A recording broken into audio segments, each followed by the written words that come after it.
নির্বাচনী প্রচারের একদম শেষ দিনে খুবই একটি অনভিপ্রেত এবং খারাপ ঘটনা আমাদের পানিহাটি অঞ্চলে ঘটল। আগরপাড়ায় ৮ নম্বর ৯ নম্বর ওয়ার্ডের মাঝে আমাদের কমরেডরা তিতলি এবং আমাদের পার্টির নেতা সুরজিৎ বুবুন, আমাদের পার্টির নেতা, ওরা দুজন টোটো প্রচারে যাচ্ছিল। সেই সময় ওখানকার বিজেপি কিছু বহিরাগত সব মিলিয়ে ওদের টোটো আক্রমণ করলো। আমাদের প্রার্থী কমরেড কলকানের ফ্লেক্স ছিঁড়ে দেয়। তারপরে কমরেড বুবুন এবং তিতলি শ্রীলেখা দুজনকেই ওখানে রাস্তায় আক্রমণ করে, গায়ে হাত দেয় এবং পুরুষরা বিশেষ করে এই মেয়েটি আমাদের কমরেডের গায়ে হাত দেয়। অতীতে খুব বড় ঘটনা ওই অঞ্চলে এভাবে ঘটেনি। পানিহাটিতে কোনো কোনো পকেটে অনেক কিছু হলেও সামগ্রিকভাবে এবারকার নির্বাচনী প্রচার এখনো পর্যন্ত শান্তিপূর্ণভাবেই ছিল।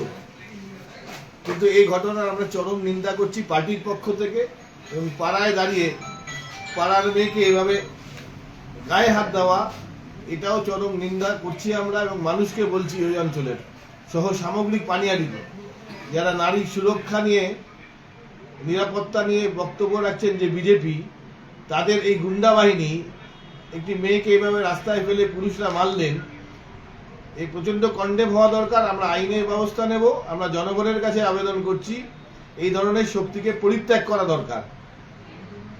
যারা বাংলা বিরোধী, বাঙালি বিরোধী, এই সমস্ত শক্তিকে পরিত্যাগ করবার আহ্বান আমরা পার্টির পক্ষ থেকে, বামফ্রন্টের পক্ষ থেকে অঞ্চলের মানুষের কাছে করছি। তিতলি বলবে। আজকে আমরা পানিহাটি জুড়ে কলতান দাশগুপ্তের টোটো প্রচার করছিলাম। প্রচার করার সময় তখন বিজেপির জনসভাটা হচ্ছিল। সভা হওয়াকালীন তখন আমাদের গান বন্ধ করার কথা বলা হয়, কিন্তু আমরা চলে যাচ্ছিলাম। তখন আমাদের টোটোটাকে দাঁড় করিয়ে আমাদের তার ছিঁড়ে দিয়ে, আমাদের ফ্লেক্স ছিঁড়ে দিয়ে আমার বাবাকে মারে এবং আমার গায়ে হাত তোলে, এবং ওখানে মহিলা পুরুষ নির্বিশেষে দুজনেই, উভয় পক্ষই আমাদেরকে মারে। তারপরে পুলিশও সেই কোনো করেনি, কোনো সমঝোতা করেনি। এবং তারপরে আমাদের মানে বিজেপি যে অভয়ার বিচার চাইছে, তারা এতগুলো ছেলে মিলে একজন মেয়ের গায়ে হাত তুলতে নেই, যে সেটা সামান্য বোধ শক্তি তাদের নেই। এবং এই হয়েই ওরা ভোট চাইছে, কি না অভয়ার হয়ে। কিন্তু সেই বিজেপি একটা মেয়ের গায়ে হাত তুলছে, তার বাবাকে মারছে। শুধু আমাদের অপরাধ কি ছিল না, আমাদের টোটো প্রচারটা করছিলাম, আমরা টোটো প্রচারটা করতে চাইছিলাম, ব্যাস। আমাদের কথা খুব স্পষ্ট, এই বিজেপি পশ্চিমবাংলার সংস্কৃতি সম্পর্কে তাদের কোনো ধারণা নেই, এবং এই বিজেপি যে চরম নারী বিদ্বেষী দল, সেটা আজকে গোটা বাংলার মানুষ বুঝে গেছে।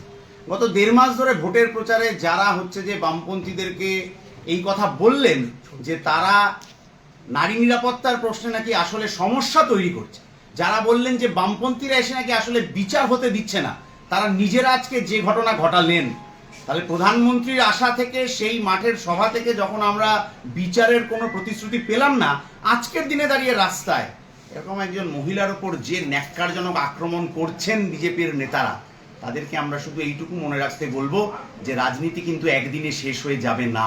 এটা লম্বা জীবন, এবং সেই লম্বা রাজনীতি পশ্চিমবাংলার মাটিতে শিকড়ে আঁকড়ে আমরাও করব। লড়াইয়ের ময়দানে দেখা তো হবেই, কিন্তু গোটা রাজ্যের সাধারণ মানুষকে আমরা এই কথাটা বলতে চাই যে এটাই বিজেপির আসল স্বরূপ।